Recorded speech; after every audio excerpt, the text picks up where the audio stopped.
the answer is that extreme poverty has declined very, very sharply. Essentially, none of that is due to redistribution. I've long argued that there are respects in which the market society results in better people than the political society. If your reference group is 300 million people, the situation is almost hopeless. That the sane solution to that problem is having smaller reference groups. And the internet lets you have non-geographical reference groups. I discussed the question of free market space program. And that was clearly a crazy idea when I wrote about it in about 1972, 71. Nowadays, you've got, 2 or 3 different companies. Would you want to start? Sure. Okay. At the moment, I'm studying a lot about philosophy and economics from Rahim Tagisadegan, who's also an economist in Vienna. And as it were, David Friedman had given 2 lectures at Rahim's private seminar. While in Vienna, me and Mr. Friedman got to meet. And because of my prior reading of his works, I thought, how cool would it be if Mr. Friedman would be open to an interview? And that's when I approached him, and now we're here, and I'm very happy. And thank you again, Mr. Friedman, for the interview. I'm happy to do it. Nowadays, since I can do an interview in Vienna from San Jose, California, it's not very much trouble, and I enjoy talking with people. That's cool. So, Mr. Friedman, like most of your arguments for capitalism and free markets are very utilitarian, consequentialist arguments. But most utilitarian, consequentialist arguments, they start from some sort of moral base or some moral goal. So what would be your moral foundation behind all of your arguments? But that's two different questions. One of them is what are my moral foundations, and the other is what are the foundations behind my arguments. And my basic view is that although I have moral beliefs, I do not have very good arguments to persuade other people that they're true. And I therefore prefer to persuade other people that in terms of their moral beliefs, the institutions I favor would be better. That is to say, you've got this very old problem that David Hume pointed out, that you can't deduce oughts from is's. You can't get moral beliefs from factual beliefs. And that's what he argued, and as far as I can tell, it's true, although various people have claimed to get around it in one way or another. And one can, however, observe what moral beliefs people have. And you observe that there are very few people who think poverty is a good thing, that there are very few people who think pain is a good thing, or sickness is a good thing, or hunger is a good thing. So even though people don't have identical moral beliefs, there is enough correlation among their moral beliefs so that if I am right in thinking that a free market society is considerably better than the alternatives, it is likely that it's considerably better for the moral beliefs of many different people. So in general, my arguments do not start by saying, this is what your moral beliefs ought to be. They start by saying, these are the effects of having a free market. Here's why they're desirable in terms of the beliefs you already have. There's a web debate that I had with a libertarian philosopher, George Smith, many, many years ago, like 30 years ago or something, in which the question was economics or philosophy for the basis for libertarianism. And that was essentially the argument I was making there. So I could talk about where my own moral beliefs come from, but that's not really what my arguments depend on. So to summarize it, you think your arguments are based upon the fact that what you say is that in capitalism and in a free market society, the moral values of most people can be better expressed than in any other system we so far have perceived. That is, I would say, the moral beliefs that most people already have are better satisfied by a market system. And now that doesn't tell you exactly what sort of market system you can have. There are a lot of different variants. But if you compare the general approach of a society organized by voluntary interaction, where the way I get something done is to offer to do something for somebody else, basically, through a much more complicated process of markets and such. I argue that produces almost always better results than one where the way I get things done is to force people to do things, or to have an election and then the winner of the election gets to force people to do things, or whatever. So there are a fair number of cases where I think you can argue that the belief in various violations of the market rules is simply bad economics. That is, people have incorrect views of the consequences. So the sort of standard example of that would be a minimum wage law. And that people who support a minimum wage law mostly assume all that means is that a bunch of people who were being paid $10 an hour will now get paid $15 an hour. And of course, someone will have to pay that so that either means their employers are poorer as a result, or their customers have to pay more. But of course, the standard economic response would be that at least some of those people, perhaps many of them, won't get a job at anything, will be getting $0 an hour, because when you raise the price of an input, people use less of it. And when your relatively low-skilled labor goes from $10 an hour to $15 an hour, you often find that you're better off hiring skilled labor at $20 an hour, or using machinery. That one of the patterns that's been very clear in the US, whether because of minimum wage laws or other things, is and I think in Europe as well, is the substitution in grocery stores of self-checkout lanes for checkout clerks. Yes, it's a bit slower. It's a bit slower here in Europe, because in Europe everything is a bit slower. But yes, I've seen it the last couple of years. It's sort of like a creeping, and that's really replacing your low wage labor with a combination of capital, the machinery, and the labor of much higher wage laborers, namely the customers. But they're there anyway, as it were. But that would be one example, and I think there are quite a lot of examples of that sort. Now it gets more complicated in other cases, so that if what you say is what somebody wants to do is to tax the rich and give the money to the poor, then it's not quite so clear that that doesn't benefit the poor. But if you think about it in terms not of that particular result, but of whether you have political mechanisms for taking money from some people and giving it to others, I think if you look at how such mechanisms work, quite often it is taxing the poor to support the rich, not directly, but if you think of things like subsidized opera, for example. Opera is a consumption good mostly consumed by high-income people.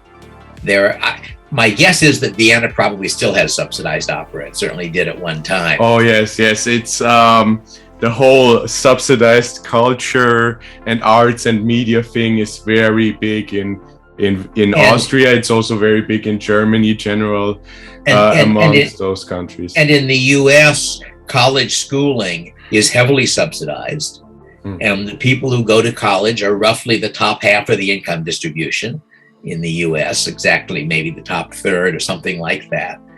That subsidy is being paid for by general taxes. So it's a case where you're in effect. Similarly, at the moment, as you may know, President Biden is proposing in one way or another to cancel college debts. Well, those college debts were acquired by reasonably able people who were spending a bunch of money, making themselves able, they thought, to earn a higher income. And now, if you cancel it, that means the general taxpayers are paying for it. So I think if you think about the redistribution, not in terms of some particular redistributive proposal, but of whether you should have a government which in which it is accepted that it's got the job of taking money from people who've got too much money and giving it to people who have too little money, essentially, that becomes much less attractive if you think about how it actually works out in a political system. But those would be examples, because I think that in a sense, given the argument I'm making, the weakest part of my position has to do with redistribution. That I think that generally, if you try to help the poor by a minimum wage law, or by saying all apartments have to have hot water, you can usually show by economics that at least some of the poor are being hurt by that. Whereas if you try to help the poor by giving them money, that becomes less clear. But I think even then, that on the whole, you're better off with a society where people don't have the option of using politics to try to steal from each other than one where they do. And if you actually look at what's happened to poverty over the past 50 years or so at a global scale, the answer is that extreme poverty has declined very, very sharply. I'd have to look up the numbers, but it's something like, if you use the UN definition for extreme poverty, it's something like that it's down to a third of what it was 20 or 30 years ago in terms of number of people. Essentially, none of that is due to redistribution. That's all due to the fact that poor countries, in particular China and India, became more nearly capitalist, and the result was that they became less poor countries. So I think that even if somebody says my highest priority is helping the poor, that probably you're better off with a laissez-faire capitalist system than with a welfare state. But anyway, that's the general line of argument that I make, and I could be wrong. I think one shouldn't be too confident in one's beliefs, but the argument I make is that as a general rule, in terms of most of the things people care about, we are better off with a laissez-faire sort of society. Public education in Austria, you would mostly hear the opposite of your argument, because what's mostly being said is that capitalism and market systems itself, they are not bad, so communism wouldn't be preferable, but some sort of a mixed market economy, this is really the best. This is really the best thing, because Marx wasn't right when it came to abolishing market systems at all, but he was right in pointing out the injustices of the Industrial Revolution. This is not what I am saying, but this is general the consensus what is being taught in schools. Of course, Marx thought very highly of the Industrial Revolution. That is Marx's view. If you read the beginning of Capital, he thinks that the age of the bourgeoisie was an enormous triumph. It's just that there's another step after that. There's this wonderful passage somewhere about how, in a century, what enormous things human beings have accomplished. Throwing bridges across rivers, bridging the oceans with their ships, and so forth and so on. I can't quote it, but it's quite a neat passage, which by itself you could say, isn't this somebody about the wonders of capitalism? But the problem is that you need a candidate to beat a candidate. And we don't have the option of having benevolent angels deciding how to run our society. And the alternative to the market mechanism is a mechanism where if you get enough voters on your side or enough political influence, you can use the state to benefit yourself at the expense of other people. And I think that does not generally work out as a very attractive system. Now, I should say I know very little about Austria in particular, so I can't talk about how its system does or doesn't work. I know the US much better. Yes, so I think it's also, as you said, first of all, incompetence, but also second of all, even if you're competent, for example, in China, they have lots of competent politicians, but they have also, it's not only that you need competence, it's also one cannot know everything. Even if someone is very intelligent, that's also certainly a big factor, I think. Yes, but I think which you also share, because as you said, you're not even sure that you're always right with all your beliefs. Yeah, but a fully planned economy, it is very hard to see how you could make that work. But the interesting question, the real competition in a sense, is between different sorts of mixed economies, ranging from the extreme laissez-faire version that I would support to things like Scandinavia or probably modern Austria. What I think is also very interesting, and which is also one chapter that I really enjoyed of your book, The Machinery of Freedom, is in defense of private property, because it really takes it really takes not only a purely theoretical view of defending private property, but it has a lot of real life insights supplemented with theories. The book is called The Machinery of Freedom, and the reason for that title, which I try to make clear at the very beginning, is that it feels as though the right solution to the problem of making the society work is to somehow set things up so that each person bears the consequences of his own actions, and that it's in each person's interest to take the right actions. And it feels as though that's something you could do in a very primitive society where people are based on little homesteads and each person is raising his own food, and therefore if he does a bad job of farming, he and his family go hungry and so forth. But in a modern society is very highly interdependent, and therefore what I do depends on what millions of other people do. And what non-economists don't appreciate is that the mechanisms of private property and trade get you back to something very close to that homesteaded world. That is to say, it's not perfectly true, but to a first approximation on a market system, any input you use for producing something, you have to pay enough for it to compensate the person who produced it, so he's no worse off. So just as if I'm in a primitive society hunting deer, all that matters is what I do and what deer I get. Similarly, if I'm in a modern society making a computer, since I'm paying all of my inputs the cost of what they're providing me, I'm not harming them. Since when I sell the computer, I'm getting the benefit of what I've produced, therefore, it's as if I was in a world where each person only controlled his own life and didn't affect other people, only in an interdependent world. So that's why I'm arguing at the beginning of the book that the institutions of private property and trade are the machinery of freedom. They are the mechanism that makes it possible to have a free society where each person decides his life for himself, even though the society is interdependent, which makes it look as though people can't decide their lives for themselves. That's sort of the point of the title of the book, which I expect most readers never get. That's very interesting. I like this concept. I really do, because I think, especially nowadays, in the internet age, where we have a lot of internet platform, where you could see basically a lot of on a micro scale, a lot of the same things happening, because so this analogy is very contemporary, I think. So what is the opposite? So we just talked about, okay, the good things about private property. What is the opposite on public property? So when we say private property, even though we are in an interconnected world where each actions affect each other, it's still as if everyone can live for themselves.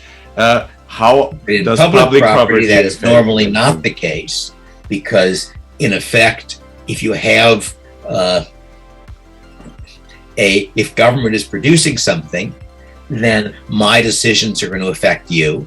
If I get a majority of the votes in Congress, I can abolish government activities you like, I can create government activities you don't like, and I don't have to pay the cost of them. So that there's a concept in economics, what's called market failure. And market failure is usually thought of as an argument against the free market, but that's really wrong. Market failure describes situations where individually rational action does not produce group rationally action, where each person can correctly do what is in his own interest, and yet we're all worse off. And that occasionally occurs in the market context. If you imagine, for example, air pollution. But it normally occurs in the political context, because in the political context, the individual is not bearing the cost of his action. And therefore, he has no incentive to take account of all of those costs. That if I vote for a incompetent demagogue because I like his speeches, that imposes costs on everybody in my society, of which I only bear, 1/300 millionth of it, since that's the population roughly of the U.S. And if the steel company manages to lobby for a steel tariff, the cost of that tariff is being borne by their customers, not by them. So typically, let me make a different point, which is sort of an analogy to that. One of the odd features of political movements is that people in any movement spend most of their time fighting the other people in that movement.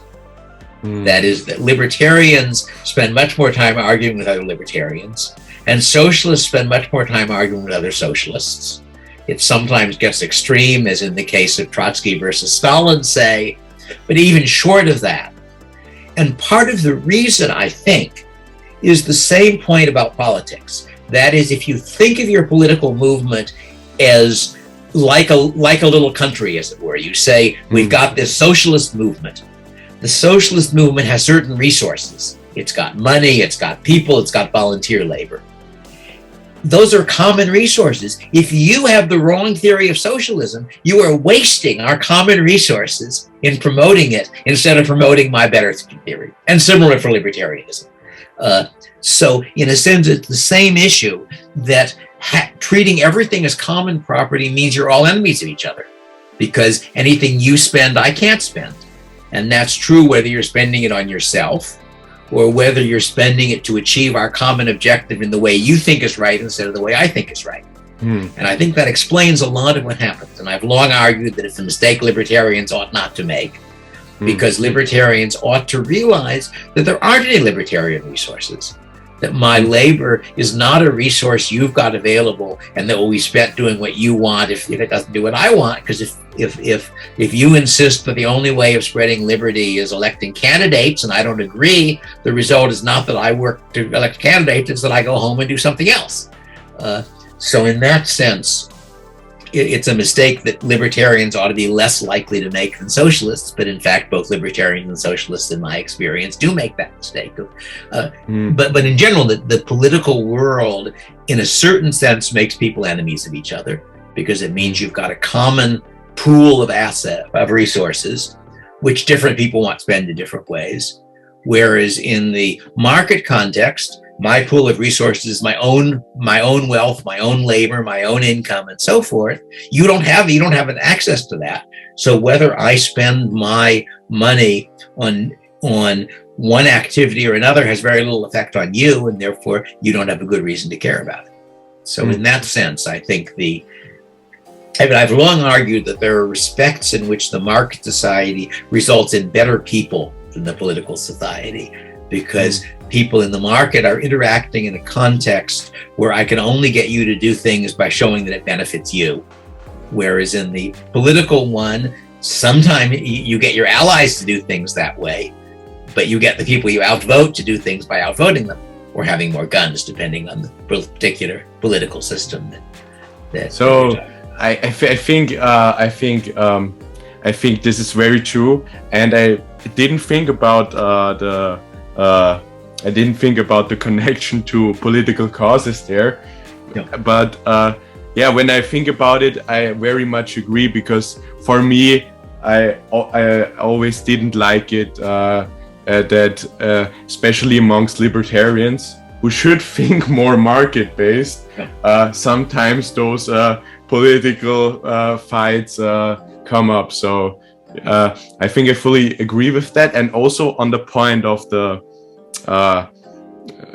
more public it is, the more violence, the more fighting occurs. I think one really interesting part of your book is where you say that actually hippies, they benefit from a private property system and capitalism. So what does all of that have to do with hippies, and how do they benefit from a private property system? In the sense that I don't know whether hippies in the sense that they existed when I was writing in the 1970-ish exist now, but that they don't have to get the approval of the society to do what they want. That is, if your view of what life ought to be like is rejected by 98% of the population, that's all right. Your 2% are 2% of the market. Capitalists will be happy to make, I don't know what hippies use nowadays, but tie-dyed clothing or posters with psychedelic pictures on them, or tools for smoking marijuana or whatever. You don't have to get a majority to support it. You don't have to get the government to allocate money for it.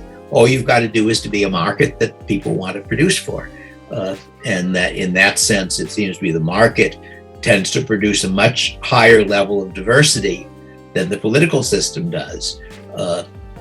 Similarly, that while it's certainly true that on the market, a given employer can discriminate against people because of their race or religion or whatever, it's also true that the more employers discriminate against, say, women, the more profitable it is to hire women, because that means that there are lots of talented women who don't have good jobs, which means that there's an automatic mechanism which reduces that kind of discrimination. Whereas in a political system, if 60% of the voters believe that women shouldn't be allowed to vote, women don't get to vote, or women don't get. I guess that would be a little hard, because if they're already voting, I guess they're not going to be. Well, it could be. Some of the women might believe it too, but if 60% of the voters believe that blacks shouldn't be allowed to do certain jobs, they won't be allowed to do those jobs. Whereas in the market, if 60% of the customers believe it, well, those customers get white physicians and white lawyers, and the other customers get better black physicians and black lawyers because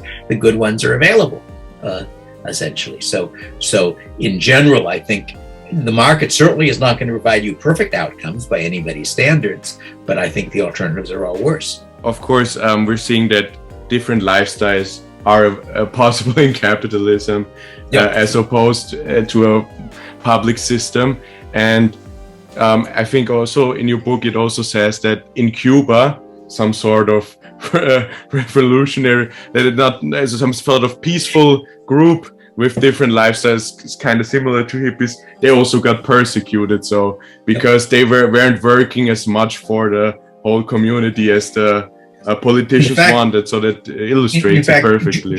George Bernard Shaw, who was a very articulate supporter of left-wing views sort of early in the 20th century, has a book which is called The Intelligent Woman's Guide to Socialism and Capitalism, I think, or something close to that. And he says quite explicitly that in the socialist society, people aren't allowed to take high levels of leisure. That even if somebody says, I don't want to work and I'm willing to live at a very low standard of living, that's not an option, because after all, he's a resource of the society, and he's not producing what he could be producing for the society.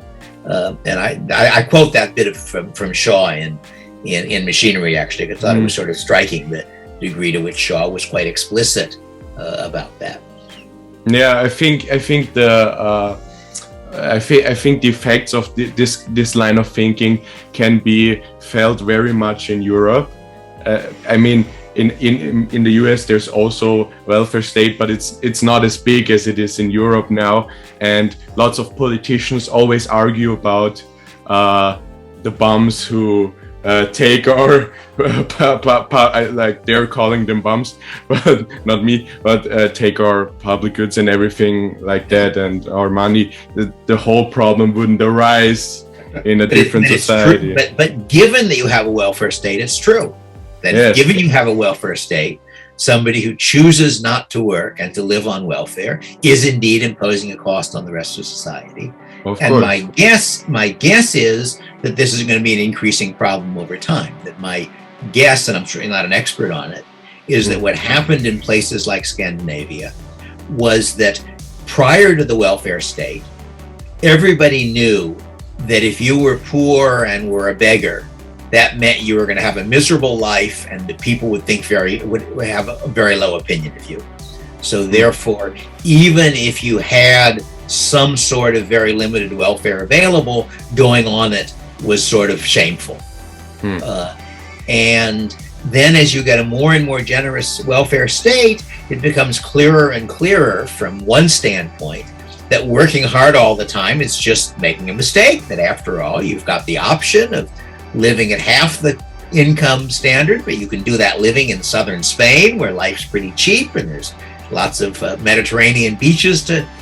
So over time, the social pressures to be employed, if you can be, become weaker and weaker, at which point more and more people choose to live off other people, and the system eventually breaks down, and you then get the political response to that, which is try to somehow stop people from doing that. And I don't know enough about the politics in Austria or Sweden or whatever to know how much of that's happened, but I do think that you may have a sort of a transitional case where for a while you can have both a welfare state and a fairly high level of people employed, because they are still being influenced by the norms, the social customs from before the welfare state, but that the welfare state over time erodes those customs. And that, you know, why should you be ashamed of choosing not to work when, after all, you could say, well, look, my friend who works, it's true, he's got a nice car that I don't have. I only have a bicycle,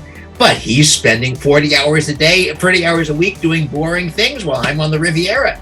Or probably Riviera, it may not be the cheapest place nowadays, but maybe Greece or Turkey or Georgia, or some place where with a fairly low income from Scandinavian welfare, you can have a very pleasant life.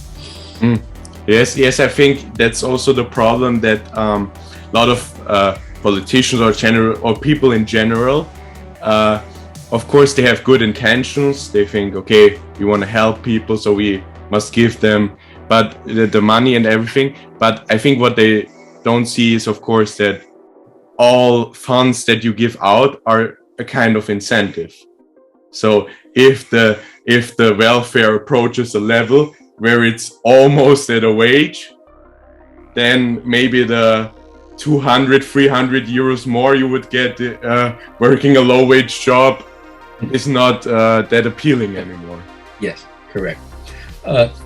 So anyway, ideally what you want is a system where the people who are giving out the equivalent of welfare actually know the recipients and can therefore distinguish between the person who has really had very bad luck, the woman who got married, had some kids, left the labor market, and then her husband got run over by a truck or something, and she's got nobody supporting her, and can help those people and not help the 23-year-old guy who says, why should I be a checkout clerk at the grocery store when I can live quite comfortably on welfare.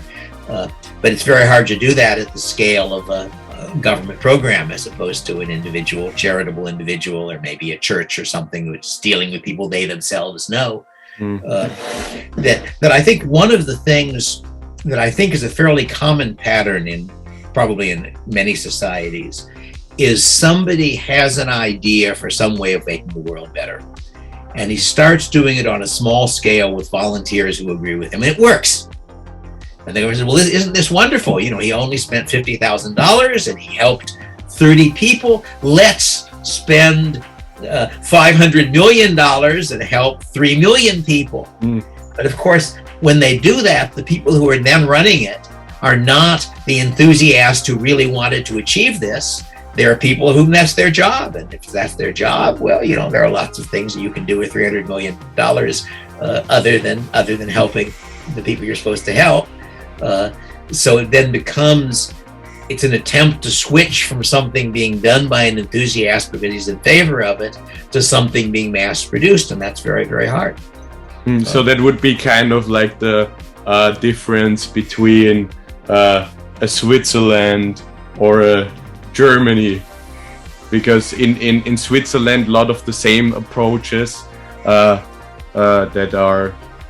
don't work on on bigger scales work perfectly there because they have just Switzerland small communities. Switzerland is a very decentralized political system. So I don't know very much. I've never lived in Switzerland, but my guess is that the people deciding who is entitled to get the welfare are much more likely to actually know the clients than they are in Germany or in the US. And anyway, those are all relevant thoughts. So I think one very interesting thing that's kind of the last thing on the issue of public property and private property was for me the how that affects printed and broadcast media, at least in the 70s, back when it was written. No, the argument that I was making there was that it was the case at the time that the right to broadcast on radio or television was being allocated by the government. It's less true now in the US, but the system essentially was that the Federal Communications Commission gave out licenses. So if you wanted to have a television station in Dallas, Texas, you had to get a license for a television station in Dallas, Texas. And the FCC at the time believed that whether you got the license partly depended on whether you were doing good things. So if you were doing broadcasts which got many people angry and they complained to the FCC, you might lose your license. And since the license to broadcast in Dallas was worth a great deal of money, you had a strong incentive to avoid doing things that would upset people. And that's in a sense changed because of one of the most radical, crazy libertarian ideas of the period, which actually happened. And that's Ronald Coase, who was a very important economist, died a few years ago, proposed quite a long time ago, I don't remember, maybe 1960 or before, I don't remember exactly, that instead of having the FCC allocate the frequency, they should auction it off.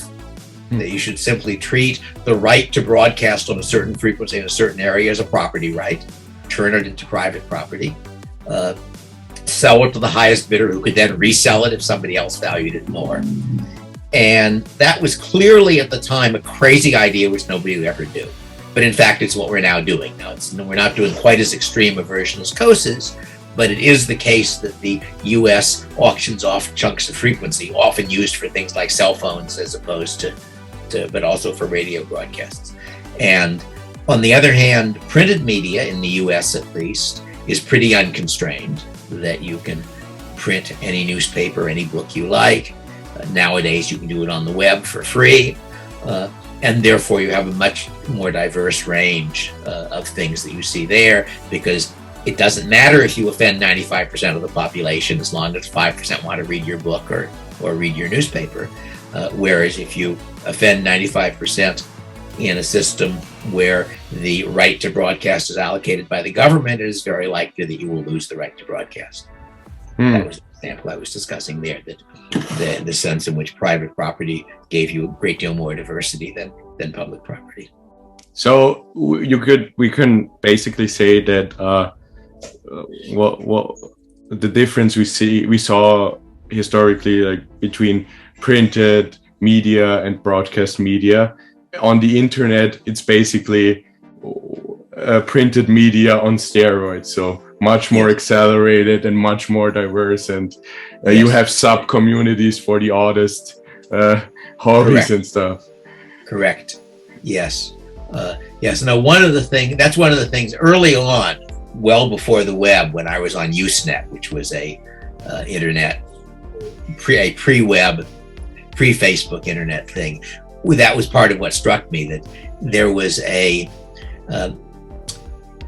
early video game called a Vectrex, which it looked sort of like, have you ever seen the early Macintoshes? It had that shape. It was sort of and at the time, almost all video games were using bitmapped graphics. That is, the way they were drawing their screens was ...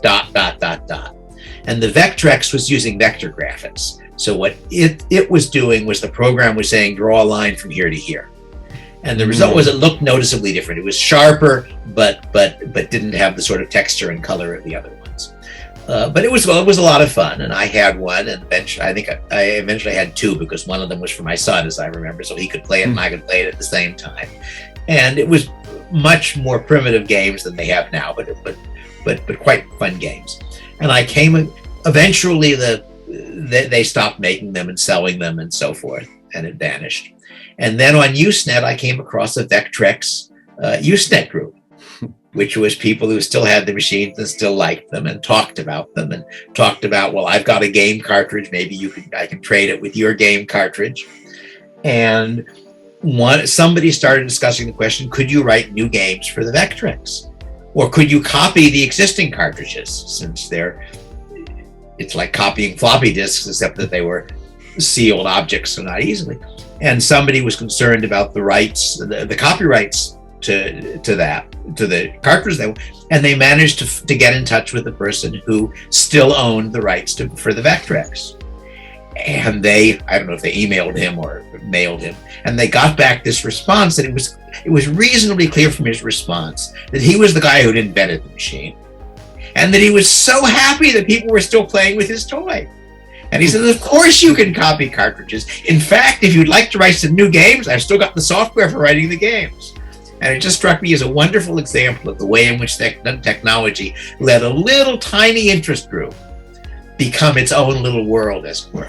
And I've seen a lot of other things of that sort. I mean, nowadays on Discord, you've got all of these little tiny worlds, and on blogs, and so that I spend a lot of my time in effect, villages that happen to have some members in Hungary and some members in Poland and some members in New York and some members, but they're online villages.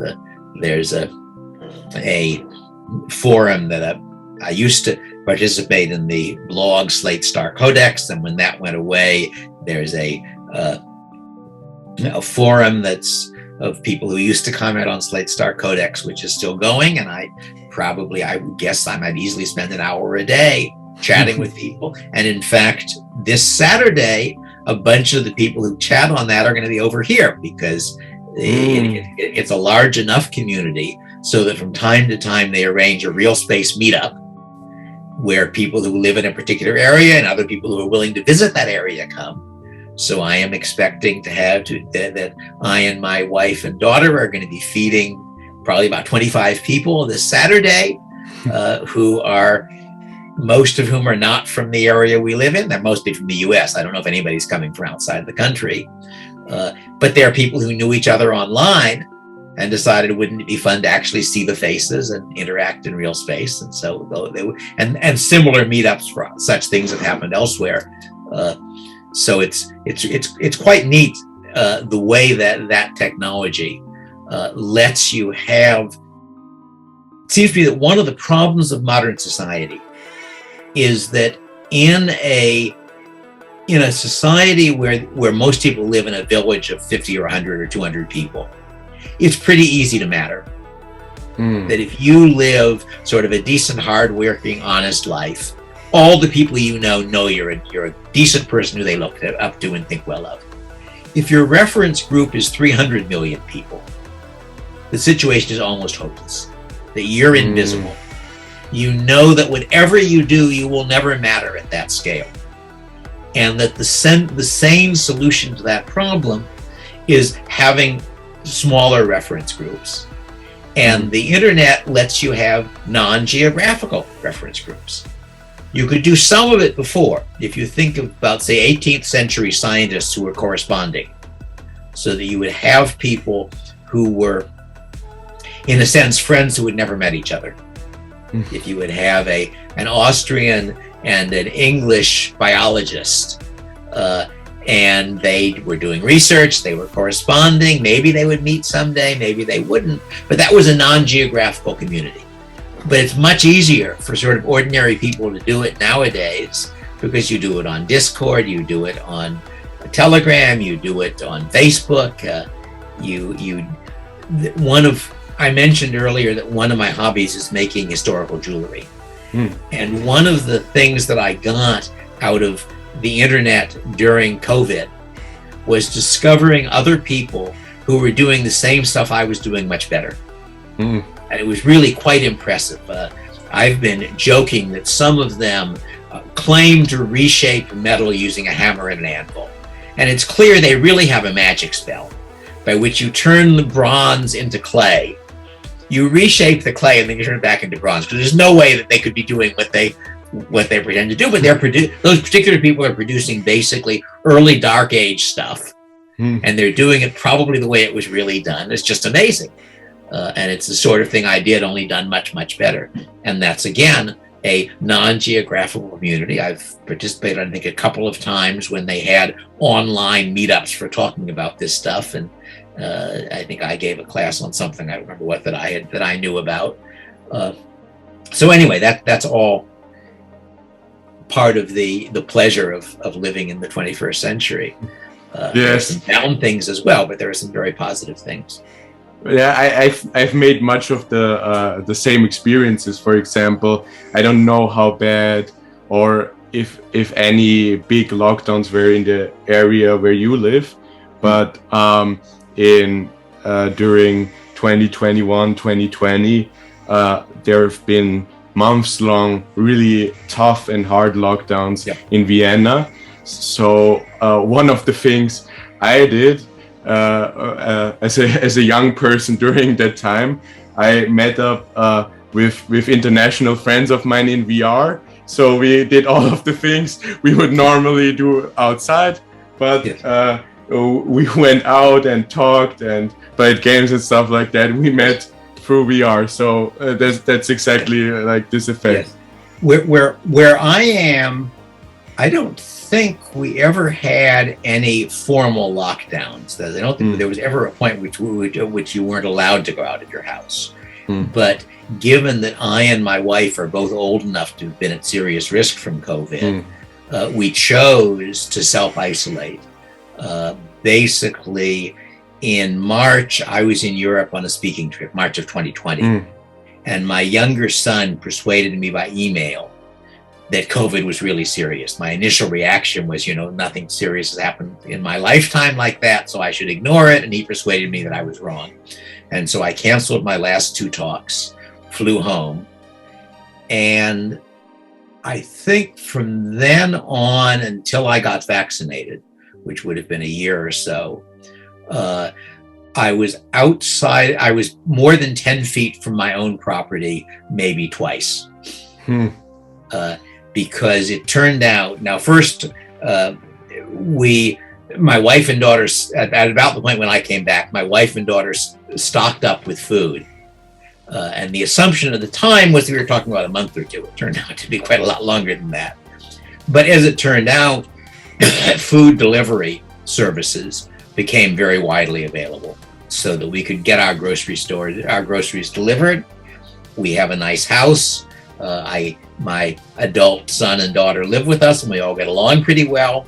So that plus the internet, during that period, I gave a talk in the country of Georgia. I gave a number of talks at various places in the US. I taught at least one class in the US online. So all of that made it a good deal more tolerable for us. But of course, there were a lot of other people for whom it was much less tolerable, because not everybody in Vienna or in the US has the access, can afford to get their groceries delivered, or has the access 100%. To the internet and people they know and so forth. So it was a good deal harsher for other people. But for us, it was certainly unfortunate, but it was not a horrible experience. Yes, that's true. Because, like, for example, there are also some jobs that that are not knowledge-based, and I think those were the ones that So one of the things I think that's happened, which in a way is related to the point about the political system being a pooled asset and therefore conflicts, is that you have one group of people who are on the whole relatively well-off people who thought working from home was very nice. They liked working from home. It was a minor inconvenience, so they couldn't go out all the time to their restaurants, and so forth. And those people were very willing to have lockdowns and such. And then another set of people for whom it was torture, for whom either they couldn't do their job and therefore didn't have any income, or they couldn't socialize with anybody because they were not living with with adult children who they got along with, and so forth and so on. So it really did become something where you were making a single decision, which was a easy positive decision for one group of people and an obvious negative decision for another, and you were making the same decision for everybody. So that my own feeling was that the sensible thing to do was for people like me and my wife to self-quarantine, and for healthy 23-year-olds who had very low chance of dying if they got COVID, to do what they wanted. And they could take precautions if they like, but if they wanted to do things that were likely to get them COVID, all right, they get COVID. They have a cold for a week. They are now unlikely to get it again because you have a pretty high level of natural immunity. Not a problem.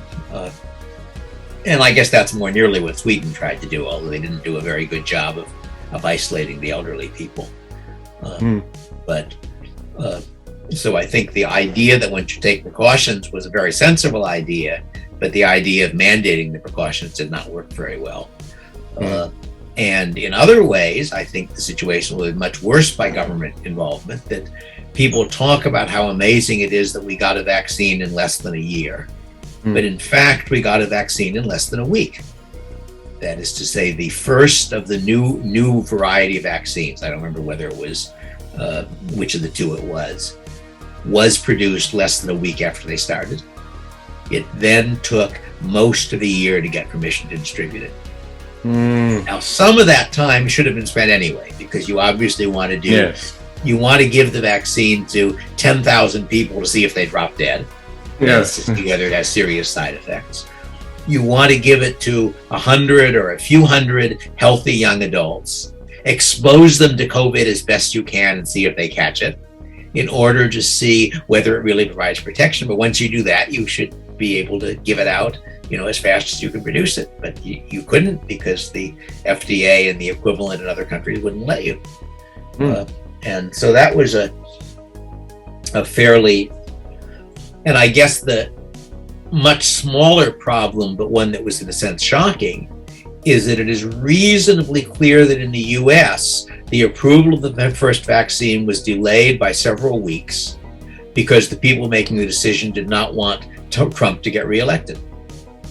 I don't know if you followed that, but what happened was there was a rule for how much of the test had to be done before they would approve it. They strengthened that rule towards the end. The result was that they unblinded their data, I believe, on election day. The point was that if it had been announced a few weeks earlier that there was a vaccine that was approved, that would have resulted in more people voting for Trump. Because after all, when things are going well, you like the incumbent. When they're going badly, you don't like the incumbent. And although people have not admitted it, I think it's reasonably clear that the FDA and the drug company, in effect, conspired to delay the announcement by a few weeks in order that it wouldn't boost Trump's votes. And I can understand from their standpoint, I didn't want Trump to be elected either. But it was a case where politically you were imposing real costs on people for that purpose. But the more serious one, as I say, and also in the US, though not in Austria, at the beginning of COVID, the FDA did not permit the use of any tests except the one test they had approved. And after a few weeks, it turned out that the test they had approved didn't work. So there were tests available, probably in Vienna. There were tests certainly in other countries, but we weren't allowed to use them. I think it's still the case that COVID tests are, I think, more expensive in the US than elsewhere because of limits on what you can do. So it's basically in the US, they're either expensive or free when the government is giving them away. Whereas in other places, I think they're relatively cheap. I want to 100% speak about the privatizing the streets, because this is really one of these concepts that seems so when you approach it the first time, or when you hear about it the first time, you think like, oh, this is really crazy, outlandish. This is really two different issues. One of them is highways, and one of them is local streets. And Local streets, of course, quite often are private, at least in the US, because you often have a housing development where when the housing development is built, part of what that includes is putting in local streets. And then when you buy a house in that development, you're becoming part of a homeowners association, in which you're paying a certain amount per year, which is available for maintaining it. And if you started out in a completely free market society, then that's how the local streets would happen. Now, for highways, there are a number of different options. One of them, which I believe I remember seeing a description of in Texas, is somebody builds a highway, they make it available for free, and the reason is because they are getting their money by renting out land along the highway to stores and other things that would like to have people have access to them.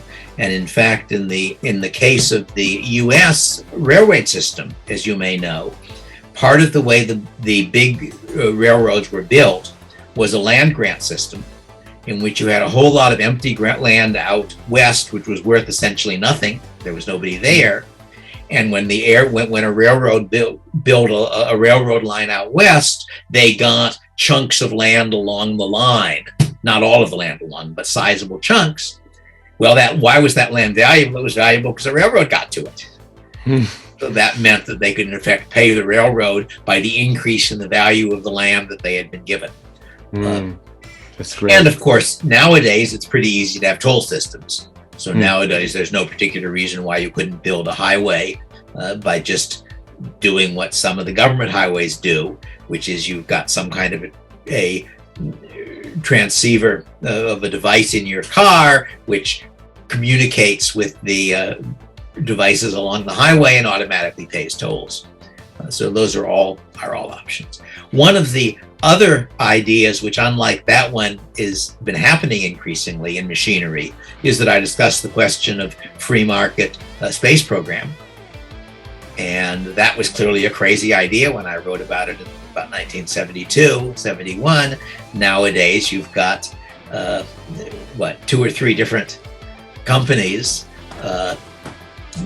SpaceX, and I forget what the other ones are, which are competing. And that's exactly, that's also like a good transition to something I also wanted to ask, because also what you say in your book is that if we had not been in such a hurry, we not only could have landed a man on the moon, we could have done it at a profit. And I think that's increasingly what we're seeing. I mean, of course, SpaceX still and Blue Origin and all those companies, they still really rely heavily on the investments. But what we're seeing is that they are steadily lowering transport costs far below what NASA could have ever dreamed of. Yes, and putting up things like very large numbers of satellites for communication purposes. And of course, Musk wants to go to Mars. We'll see whether he can actually do it or not, and whether he can do it at a profit, which is interesting. I want to ask you about your concept of capitalist trucks, because sure. I thought that was very impressive. This started out with the issue. I was mentioning homeowner associations before, and a argument that I have gotten made is, yes, a homeowners association looks like a way of solving some of these problems, but isn't it really a government? And the answer I offered, which is what got to the communist trucks, is that it is a thing like a government, but it has been established in a way that gives you a reason to expect it to be well designed, and that's not true of governments. And so that was when I said that if you're buying a truck, you might think it doesn't. This was back when the Soviet Union was still a going affair. So the question is, do you buy a truck from the Soviet Union or from Detroit? And truck's a truck, but the answer is that you are likely to get a much better truck from Detroit, because the incentives of the people building trucks in the Soviet Union are not very good incentives. That if, for example, they're getting rewarded according to how many tons of trucks they put out, then they've got no incentive to hold down the weight of the truck. And if they get rewarded by how many trucks they produce, they have very little incentive to maintain quality. Whereas if GM makes a truck and it breaks down after 10,000 miles, nobody's going to buy another one from them, and they've got a very incentive. So my point was that the private equivalents of governments are produced by people who have an incentive to do a good job because they want to sell houses. And the house is coming with, in effect, a membership in a sort of a voluntary local government, whereas that's not true of the people who produce local governments. And furthermore, that if you compare the size of homeowner associations to the size of local governments, it suggests that the optimal size is much, much lower than what most governments are. Because the homeowner associations, I don't know what the average is, but I think of it in terms of 100 houses, not 10,000 houses. So what I immediately also thought about is, could you take that concept and also apply it to different to running a business, for example? Because you can see, for example, with Elon Musk, of course, he's in the media a lot because he wants to buy Twitter, and a lot of people are happy because they share his opinion on speech on the internet. So this is also a kind of a capitalist truck situation, because the people say, oh, Elon Musk, he does things that way, so his product therefore must be good. So I think one could also argue that when really building a business, your culture and... But there are two different things going on there. One of them is people who are for or against Musk controlling Twitter because of the effects they think it'll have on the society. And that's not really a market mechanism in the same sense, because that could also happen politically. But the other is that whether or not he can make money by running Twitter does depend on whether people enjoy participating in Twitter more if it's run the way he wants to and then the other way. And that will show up. But anyway, but I think I'm about due for lunch. So okay, I can understand you. And yeah, thank you very much. I think we talked about a lot of things. It's been very interesting and very insightful conversations, and very happy to have you. And thank you for the opportunity. Thank you. I hope you have a great lunch. Bye-bye. Bye-bye.